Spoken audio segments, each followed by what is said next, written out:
Ayurvedic food supplement and medicine. Satara Sajjangad रस्त्यावर घराचा मलबा टाकणाऱ्या त्या डंपरवर बांधकाम विभाग कारवाई करणार का?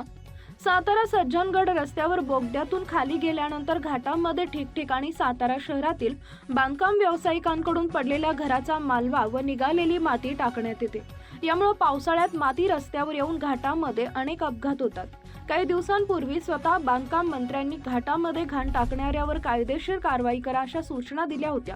कारवाई करण्यासाठी नागरिकांना देखील सतर्क राहण्याचं आवाहन बांधकाम मंत्री शिवेंद्रराजे यांनी केले होते.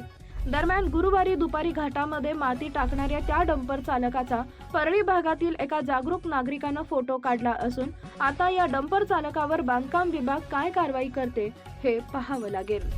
साताऱ्यातले बिल्डर हे चालूच करणार. एखादा जुना वाडा पाडला, जुनं काही पाडलं की त्याचं सगळी माती बिती उचलायची आणि रात्रीचं वगैरे येऊन बघायचं भाग टाकायचं. पण थोडं आपण जागरूक राहिलं पाहिजे किंवा हे करत असताना पकडलं पाहिजे.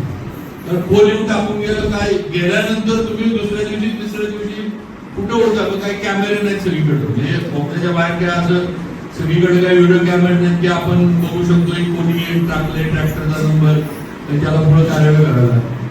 थोडं आपण जागरूक राहिलं पाहिजे. मग आपण शासकीय यंत्रणेला पोलिसांना वगैरे सांगू काय असेल ते दंडात्मक कारवाई करा त्यांना, किंवा ट्रॅक्टर वगैरे पण तहसीलदारांना वगैरे सांगून एक आठवडाभर हे करून ठेवला, काय म्हणतात त्याला नाचणी करून आपला वापरायचा नाही, त्याला नाही झालं की आपापच्या वेळेस जो करायला होते त्याच्या मागे तो लागतोय. असं करून थोडं तुम्ही पण जरा करावं लक्ष ठेवण्याचे आपण दिवस. सनेज care Sanjeevani centre building, name plot number S3 near Gokhale school, sector number 12, shop number 12. Mobile number 88 28 38 80 04 आणि 80 87 02 10 04.